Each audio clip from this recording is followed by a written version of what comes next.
Olá, alunos da terceira série do ensino médio, sejam todos bem-vindos para mais uma aula pelo Centro de Mídias do Estado de São Paulo. Meu nome é Ana Maria, sou professora de História e nós vamos ver hoje um tema bastante relevante para vocês que estão no final do ciclo, prestes a prestar um vestibular, um Enem. Esse tema é bastante relevante para vocês. Então, eu espero contribuir com a nossa aula de hoje. Então, vamos lá.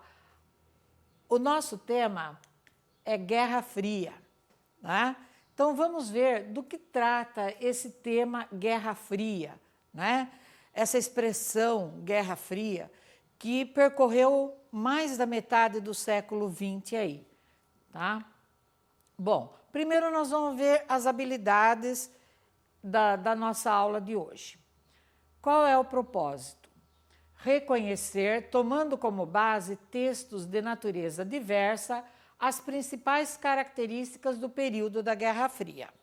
O objetivo da aula: identificar as relações de poder e conflitos entre as duas principais potências no período da Guerra Fria e suas influências em conflitos ao redor do mundo. No decorrer da aula, por que foi colocado esse objetivo? Porque no decorrer da nossa aula, vocês vão perceber que neste mesmo período considerado Guerra Fria, aconteceram as guerras quentes. Professora, o que é Guerra Fria e Guerra Quente, né? Então, tudo isso, no decorrer da aula, vocês vão identificando esses temas, por que Guerra Fria e por que Guerra Quente, certo? Então, agora nós vamos ver o roteiro da nossa aula de hoje. O mundo bipolar, as estratégias que foram utilizadas no decorrer desse período, as guerras pelo mundo, a questão do desarmamento e o final da guerra. Então, vamos dar início agora ao conteúdo da nossa aula. Mundo bipolar, né? Que período foi isso? Em que momento histórico essa guerra, esse tema aconteceu? A partir de 1945 e foi até 1989. Vocês vão perceber aqui uma coincidência de datas. 1945, um grande fato ocorreu em 1945, que marcou o final da Segunda Guerra Mundial. Para vocês entenderem um pouco esse período, nós vamos colocar aqui o porquê mundo bipolar, né? Então, o mundo bipolar não é porque ele era temperamental, bipolar por conta de dois polos, né? Então, nesse período, nós tivemos dois grandes blocos econômicos. O mundo foi dividido em dois grandes blocos econômicos, né? Um bloco socialista, aqui representado, vocês estão vendo aqui o globo terrestre da perspectiva do Polo Norte, né? Então, vocês observam, essa parte vermelha é o bloco socialista, né? E a liderança do bloco socialista foi a União Soviética. A parte azul, aqui representada, é o bloco capitalista, com a liderança dos Estados Unidos. Né? Vamos lá. Aqui. Para vocês entenderem, a gente tem que retroceder um pouquinho na história, para vocês entenderem o período da Guerra Fria e o significado, né, da Guerra Fria. Então, vamos retomar um pouquinho aqui a Segunda Guerra Mundial. Como é que foi o final dessa Segunda Guerra? O que aconteceu? Veja bem, nós temos aqui a figura de três líderes que definiram o final da Segunda Guerra. Nós temos aqui o Churchill, Roosevelt e Stalin. Foram os três grandes líderes mundiais na época da Segunda Guerra. Eles se reuniram secretamente, né, em Yalta, Yalta é um vilarejo, uma cidadezinha da Crimeia, e ficou conhecido como Conferência de Yalta. O que é que ficou decidido? O que é que esses homens decidiram? Não foi um único encontro, foram vários encontros, né? Onde eles definiram as estratégias de como seria dali para frente, com o final da guerra. E, na Segunda Guerra, vocês já estudaram esse tema anteriormente, e vocês já viram que eles eram aliados. União Soviética, Estados Unidos, Inglaterra, França, eles faziam parte, né, do grupo de aliados, eles lutaram juntos. Por quê? Porque naquele momento da Segunda Guerra, o foco principal era vencer o Hitler. Eles tinham que vencer o nazismo e vencer o Hitler. Então, eles foram aliados e lutaram juntos. Passado o período da guerra, decidido isso, o que aconteceu? Aqui, esse mapa aqui representado é a Alemanha. Como ficou a Alemanha ao final da Segunda Guerra? Percebam que aqui, ó, essa parte vermelha com a bandeirinha é a União Soviética. Qual foi a estratégia utilizada pela União Soviética no final da Segunda Guerra? Eles foram atacando a Alemanha e foram encurralando o exército alemão até dentro da Alemanha e ocuparam todo esse espaço leste. Aqui em verde, a Inglaterra.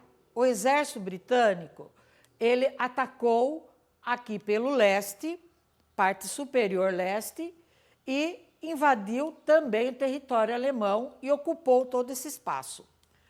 Aqui a parte azul, a França, mesma estratégia, e Estados Unidos, que veio pelo sul. Ou seja, eles foram empurrando o exército alemão para dentro da Alemanha e, ao final, quando eles finalmente atingiram o objetivo, que era derrotar o Hitler e acabar com o exército nazista, todos eles estavam em território alemão. Aí criou-se um novo impasse. O que fazer? A União Soviética não queria recuar. Não, esse território conquistado agora é meu. Aqui, esse território conquistado também é meu. E aqui, a mesma coisa. Essa estratégia foi discutida por esses grandes líderes, então. O que fazer? Começar uma nova guerra? Não, não era possível começar uma nova guerra. Vamos entrar no entendimento. Então, essa conferência de Yalta serviu principalmente para não se criar um novo impasse, um novo conflito entre as grandes potências mundiais. E decidiram, por bem, dividir a Alemanha, então. Qual foi a situação? O mundo, a partir daquele momento, da decisão da Conferência de Yalta, passou a ter dois grandes blocos econômicos, por isso o nome bipolar, e essa imagem aqui representa bem qual era a visão do mundo naquele momento. A impressão que se tinha que aqui tinha o mundo e somente duas grandes potências, porque os Estados Unidos representavam os capitalistas, União Soviética representavam os socialistas, ou seja, como se o restante do mundo estivesse apagado, somente essas duas potências fossem importantes, né? Então, por isso nós temos essa representação que marca bem para vocês aqui, né? Esse tal mundo bipolar, para que vocês entendam, né? Esses dois grandes blocos econômicos. Então, vamos seguir. Aqui vocês viram a Alemanha, como é que ficou, né? Se não bastasse a invasão do território alemão, houve uma disputa pela capital Berlim. E na decisão em Yalta, ficou definido que Berlim também seria dividida, né, em dois territórios. Qual foi a decisão final? A Alemanha, após a conferência, passou a ser duas Alemanhas, uma Alemanha oriental, sendo socialista, e uma Alemanha ocidental capitalista. Berlim ficou dividida, dividiram ao meio, só que sem uma marcação, né? A cidade de Berlim, esse lado de cá, é socialista, esse lado de cá é capitalista. Essa avenida define, né? Mas percebam uma coisa, quem tomou essa decisão de dividir a Alemanha e de dividir Berlim? Não foram os alemães. Eles não participaram dessa decisão. Então, obviamente, aqui o lado capitalista, aqui o socialista e aqui o capitalista. Quem estava do lado socialista e não estava satisfeito, não era isso que eles queriam, os alemães não queriam o socialismo, começaram a migrar para o lado capitalista. Obviamente, começaram a passar. Com essa grande quantidade de pessoas mudando de lado, migrando para o lado capitalista, né, se fez necessário o lado socialista aqui, perdendo, né, território, resolveu erguer o muro, então, de uma forma bastante repentina, sem aviso prévio, né, do dia para a noite, ergueram lá o muro de Berlim, né? O que atraía? Obviamente, esse período aqui chamado de bipolar, tanto o lado capitalista quanto o lado socialista, tentava fazer o quê? Convencer as pessoas de que o capitalismo era melhor, não, que o socialismo era melhor. Cada um fazia a sua campanha, né? E aqui, enquanto não tinha o muro, o que é que os capitalistas fizeram? Tentaram atrair a população, colocando, instalando nessa avenida principal lojas de carros importados, lojas de grife, incentivando o consumismo, né? Que, se vocês não se lembram, vamos retomar um pouquinho aqui o que é o conceito do capitalismo e o que é o conceito do socialismo. Então, no mundo socialista, a economia ela é centralizada nas mãos do governo, né? Não existe o incentivo ao consumo, só se gasta o necessário, pelo menos teoricamente, né? Se gasta o necessário, não existe a exploração da mão de obra. Já no capitalismo, o foco principal é justamente o consumismo, consumir, né? Já que é uma economia aberta, onde as pessoas utilizam o capital de risco, o que é isso, né? Eu posso utilizar o meu dinheiro da maneira que eu quiser, né? Então, é um incentivo ao gasto muitas vezes desnecessário. Ou seja, quanto mais a população consome, mais a empresa produz, né? E maior é o lucro do empresário, né? Então, para vocês só relembrarem rapidamente, essa é a base do conceito de capitalismo e socialismo. Então, por conta disso, obviamente, o bloco capitalista incentivou o lado socialista de que o lado deles era melhor, de que o capitalismo era melhor. Olha que maravilha, olha os carros importados, vocês vão poder ter tudo isso, né? E aí foi essa a razão, então, da grande migração para o lado capitalista, e eles acharam necessário, então, a construção do muro, né? Esse muro esteve aqui até 1989. Vamos ver quais as estratégias que eles utilizaram para convencer o restante do planeta de que eram melhores. Foram muitas as estratégias. Eu selecionei aqui para nossa aula de hoje, apenas algumas dessas estratégias, mas foram infinitas. Tudo que o lado capitalista pudesse fazer para convencer outros povos de que capitalismo era o melhor, eles faziam. Os soviéticos, os socialistas, a mesma coisa. Uma delas aqui, a primeira que eu coloquei foi a chamada corrida armamentista. Lembrem vocês que vocês já viram isso quando? Antes da Primeira Guerra, antes da Segunda Guerra. Então, qual é a sinalização aqui? Por que uma nova corrida armamentista nesse momento, né? Será que eles estavam se preparando para uma nova guerra? Só que, vejam bem, aqui, da primeira corrida armamentista, a preocupação era o quê? Criar, inventar novas armas, metralhadoras que dessem uma quantidade de tiro mais eficiente, né? Então eram armas eficientes e uma diversidade grande de armas.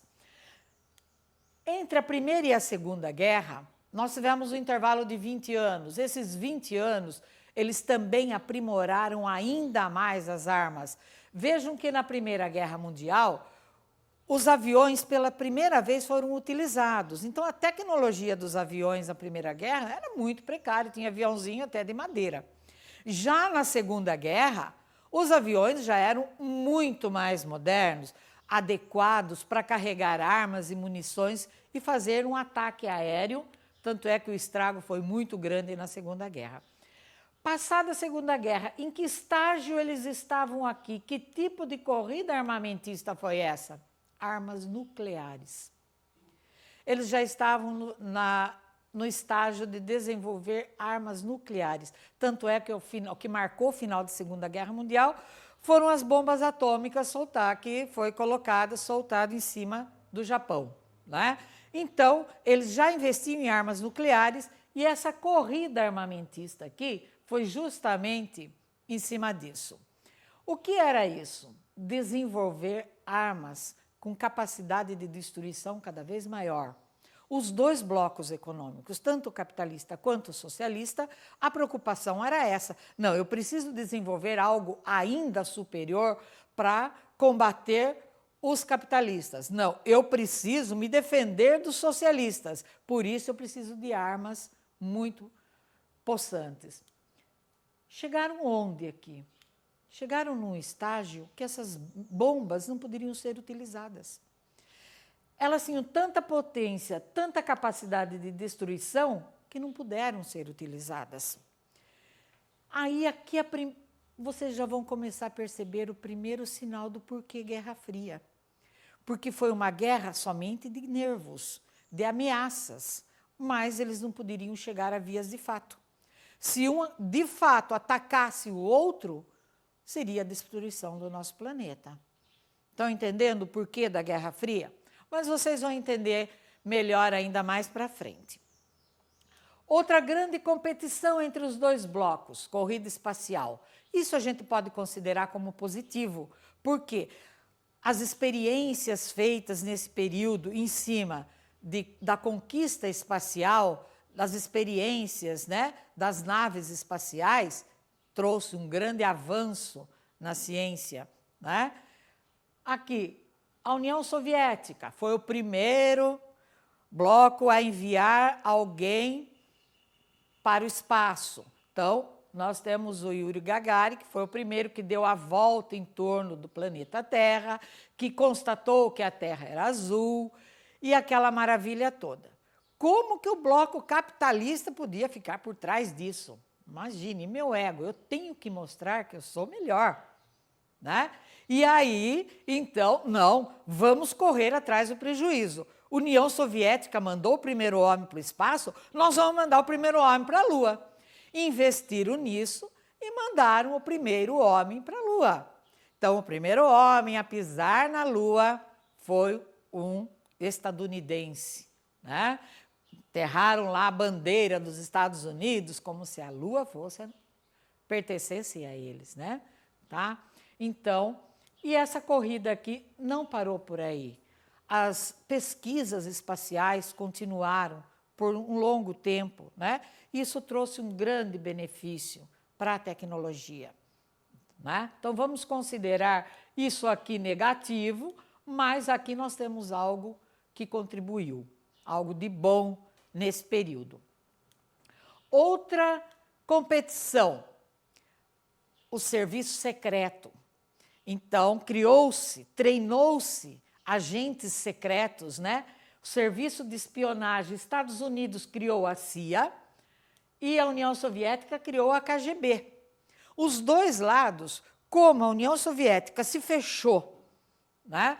E ninguém do bloco socialista poderia ter contato, sair do espaço para o lado capitalista e vice-versa, não poderia ninguém do capitalismo entrar no bloco socialista, ficava aquela curiosidade, como será que andam as coisas do outro lado? E aí, então, as duas potências criaram esse chamado serviço secreto, onde mandavam os agentes para espionar e tentar buscar informações importantes do lado oposto, né? Nós não temos muita informação, não ficamos com quase nenhuma informação de como funcionava o serviço secreto soviético, porque era um bloco fechado, isolado, e o mundo capitalista não tinha acesso. Mas vocês talvez até se identifiquem aqui. O lado capitalista criou um personagem, o cinema americano criou um personagem chamado James Bond, o 007, que era uma figura de um agente secreto que espionava ao lado socialista, né? E, assim, com uma certa cômico, talvez vocês tenham assistido algum filme deles, né? Então, aquela desespero, está sempre sendo perseguido pelos soviéticos e naquela fuga desesperada, tem uma cena, né, que o carro dele cai no mar e se transforma num submarino, né? Então, parte um pouquinho para a sátira. É suave, é leve de assistir um filme do 007, mas se vocês tiverem a curiosidade, vocês vão poder entender um pouquinho o que eu estou dizendo aqui sobre o período dos agentes secretos, que foi algo muito sério. Vários morreram, né, por serem descobertos em ambos os lados. De que maneira eles utilizavam os veículos da propaganda para divulgar eu sou o melhor? Cinema. O cinema aqui foi a ferramenta mais importante no momento para eles, através dos filmes, fazerem a propaganda, né? Capitalismo é legal, socialismo é legal. Os dois lados fizeram muito uso dessa ferramenta que foi o cinema. Tá? Aqui, uma estratégia utilizada pelos norte-americanos. O que é essa doutrina Truman e Plano Marshall? Foram estratégias criadas para reerguer os países, principalmente os países europeus, que tinham sido destruídos na Segunda Guerra. Então, houve uma união entre essas potências capitalistas de investir na França, que foi muito arrasada na Segunda Guerra. Então, foi criado aqui, os norte-americanos demonstraram interesse em reconstruir a Europa, né? O que é essa aliança político-militares? Vamos entender. Assim como a corrida armamentista, vocês já viram essa formação de alianças antes das outras guerras. Antes da Primeira Guerra, houve a Tríplice Aliança e a Tríplice Entente, ou seja, dois grupos que se uniram, né, que fizeram um pacto, né, de ajuda mútua caso houvesse uma guerra. Na Segunda Guerra Mundial, a mesma coisa, os chamados aliados e o eixo, né? O eixo era a turma lá do Hitler, né? E Itália, e os aliados eram os outros países lutando contra o Hitler. Bom, se novamente eles estavam aqui formando as alianças, uma nova aliança, era um outro sinalizador de uma preparação para a guerra, não é isso? Se eles estavam fabricando armas em grande quantidade, desenvolvendo a tecnologia da arma e se unindo em grupos, sinalizava uma nova guerra. A década de 70, ela foi bastante estressante, né? As ameaças aconteceram com frequência na década de 70, de ambos os lados, quase chegaram a vias de fato, né? Mas por conta justamente de tomar consciência da potência das armas, é que não se confrontaram. Vocês estão entendendo agora por que aqui o tema lá na frente chama-se Guerra Fria? Porque não houve ataques, houve só ameaças. O período todo foi somente de ameaças mas a vias de fato eles não chegaram. Tá? OTAN e Pacto de Varsóvia, a mesma coisa. OTAN foi um acordo do Atlântico Norte, ou seja, preservar os principais portos, né, da parte norte da Europa. Aqui, Pacto de Varsóvia, o bloco socialista também preservando principalmente as entradas pelo mar no litoral soviético. Bom, dentro desse período, chamado de Guerra Fria, vem então as chamadas Guerras Quentes, que foram aquelas que ocorreram justamente por consequência da Guerra Fria, né? Por influência dos grandes blocos socialista e capitalista, e que acabaram entrando em conflito de mortes de fato. Então, que guerras foram essas? Nós temos aqui Revolução Cubana.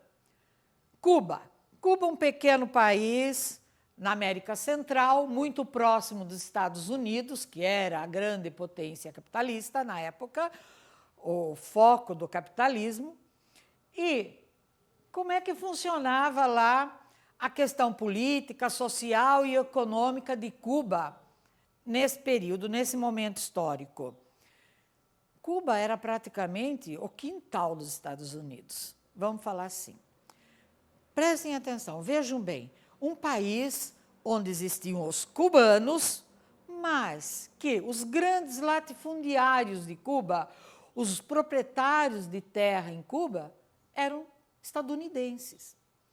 Os banqueiros de Cuba eram estadunidenses. Os grandes empresários em Cuba eram todos estadunidenses.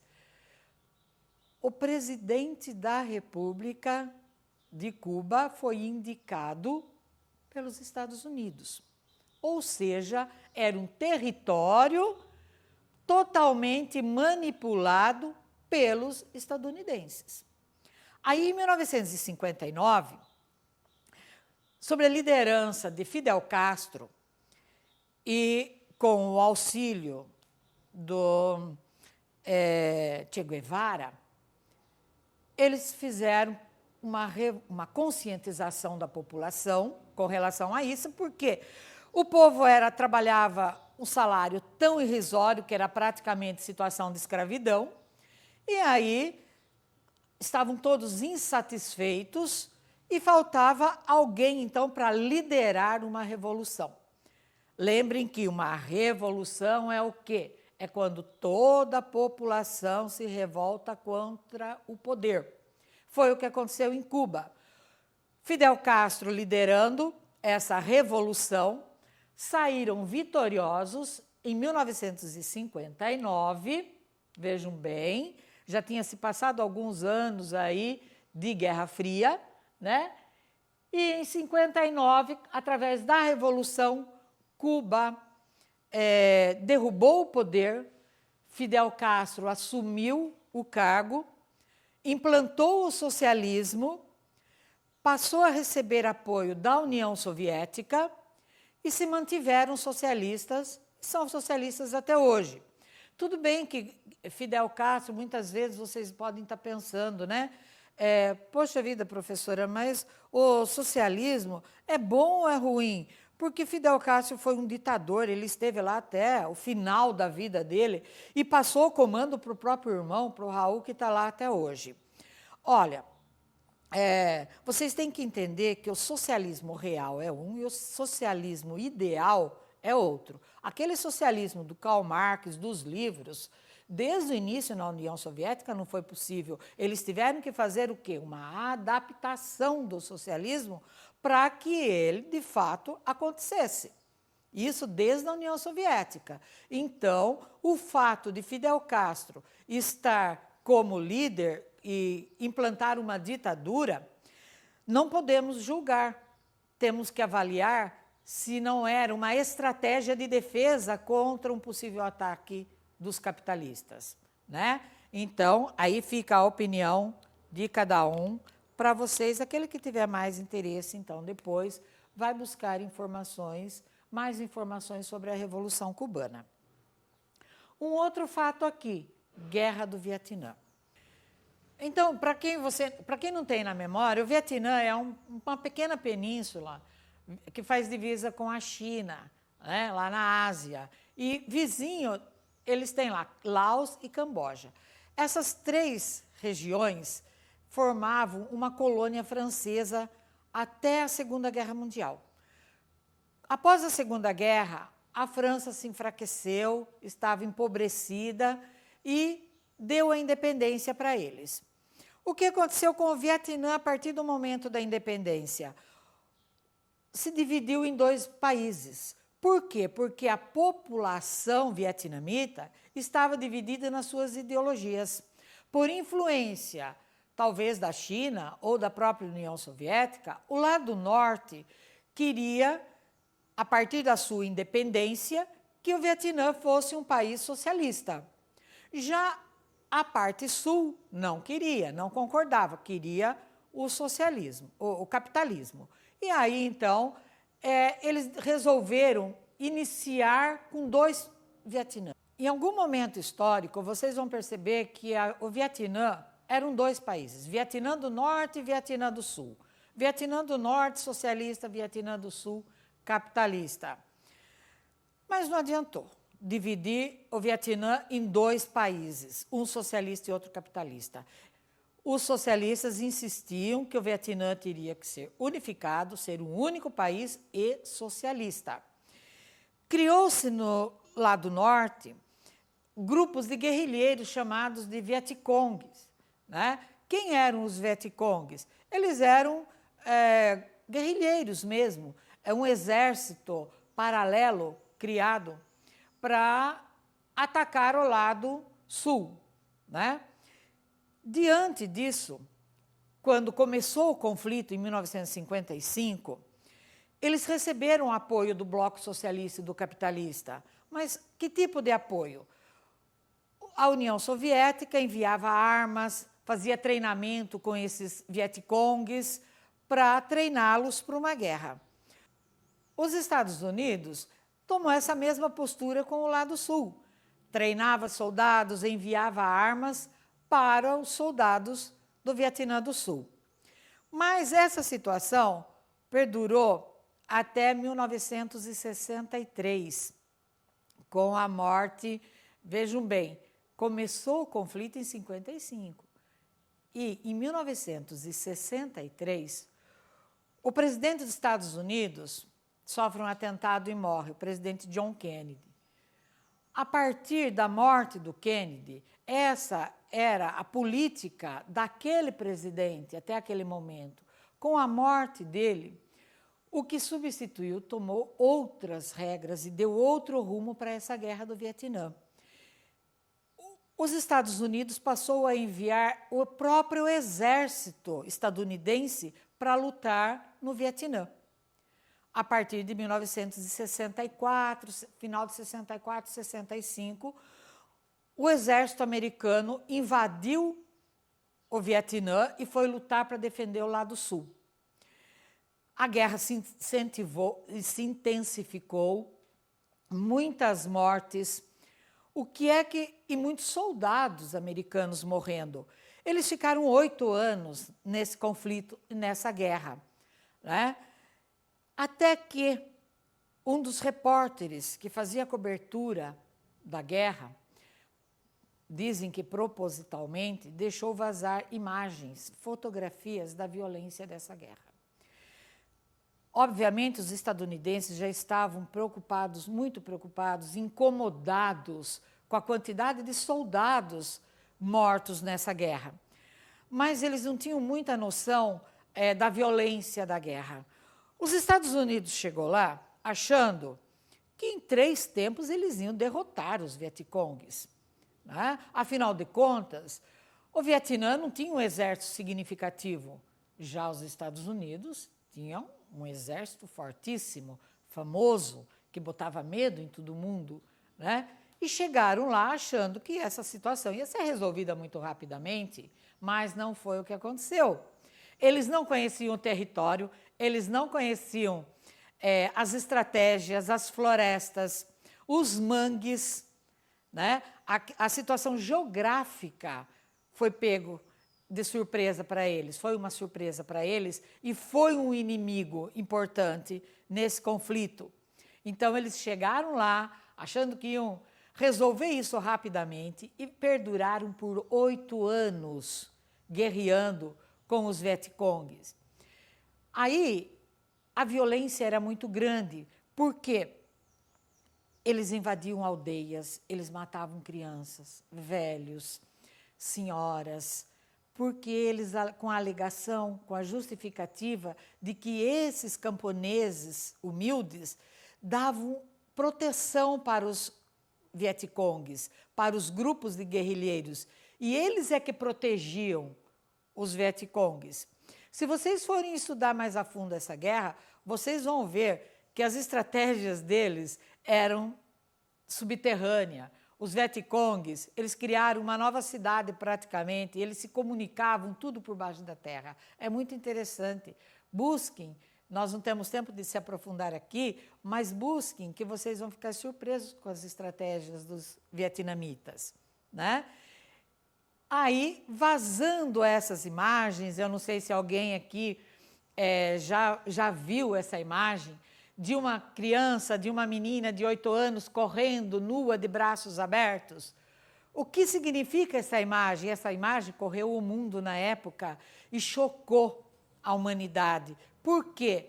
Porque aquela criança estava queimada com arma química, que os soldados estadunidenses tinham soltado na aldeia e tinham queimado as crianças, tinham queimado as pessoas com essas armas, né? E outras imagens de muita violência, de mortes, a queima-roupa, sangue frio, de civis, né?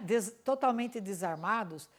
A partir do momento que essas imagens correu o mundo, a revolta do povo dos Estados Unidos cresceu muito e começaram as manifestações, grandes manifestações populares indo às ruas e pedindo que os Estados Unidos se retirasse dessa guerra. Ganhou proporção, foi para a Europa. Outros países da Europa se engajaram nesse movimento de combate a essa guerra do Vietnã. Artistas, roqueiros. Houve uma grande mobilização da população em geral, até que os Estados Unidos, então, em 1973, resolve deixar o Vietnã. Saindo do Vietnã, obviamente o lado sul se enfraqueceu. O exército sul não significava quase que nada. Aí, então, o lado norte dominou o lado sul, o Vietnã se unificou, passou a ser um país socialista, é socialista até hoje, né? E nós temos aí a derrota dos Estados Unidos diante do Vietnã, na nossa história. E um outro conflito que aconteceu antes, e foi o inverso do Vietnã, a Guerra da Coreia. A Guerra da Coreia foi em 1950.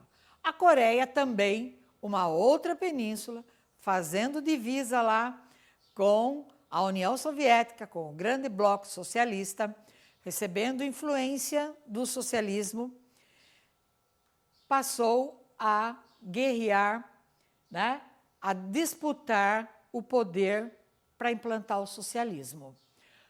Essa guerra foi mais curta, mas também foi violenta, né?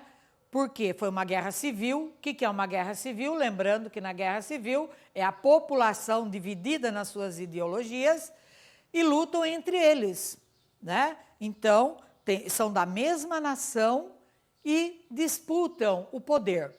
Então, a Coreia aqui foi meio diferente do Vietnã, foi o contrário. Foi uma guerra mais curta, porém violenta também, mas teve a duração de 3 anos, né? De 50 a 53.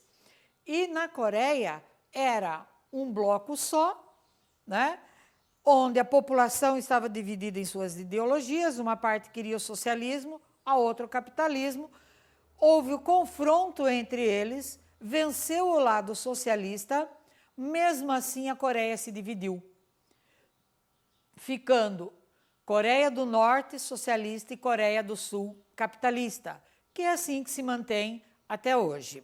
A paz mundial. Então, como é que foi esse acordo, né, de paz? Como é que eles chegaram num acordo e nós vamos considerar o final desse período? Vamos aqui. Acordo do desarmamento foi o primeiro passo. Os dois grandes líderes das duas grandes potências fizeram, já desde o final da década de 70, a partir de 79 e durante a década de 80, vários encontros para o desarmamento dessas armas nucleares. Porque, como eu tinha dito para vocês, eram tão possantes que, mesmo não sendo utilizadas, por acidente, elas poderiam ser acionadas e causar uma grande destruição. Por conta disso, os líderes, então, resolveram e decidiram pelo desarmamento das armas nucleares. Também entraram no acordo da unificação da Alemanha através da derrubada, da queda do Muro de Berlim em 1989. Foi tirado o muro, a Alemanha se reunificou, passou a ser um único país novamente, prevalecendo o capitalismo, né? Aí, a União Soviética se dissolveu e houve uma reestruturação dos países que faziam parte da União Soviética. Alguns de forma mais pacífica, outros enfrentaram alguns conflitos, mas aconteceu uma transformação no mapa geográfico, tanto da Ásia quanto da Europa, principalmente do leste europeu, com essa reestruturação. Alguns países desapareceram, outros se dividiram, como é o caso da Tchecoslováquia, né, que passou a ser República Tcheca, e surgiram mais dois países novos no mesmo espaço de território. E aí nós colocamos o fim ao período chamado de Guerra Fria. Agora eu deixo aqui uma reflexão para vocês. A Guerra Fria, de fato, acabou? Será que de lá, de 89 para cá, vocês nunca mais ouviram falar em conflitos? Essas duas potências nunca mais se envolveram em conflitos que não era da conta deles? Eu vou deixar essa reflexão para vocês e até uma próxima aula.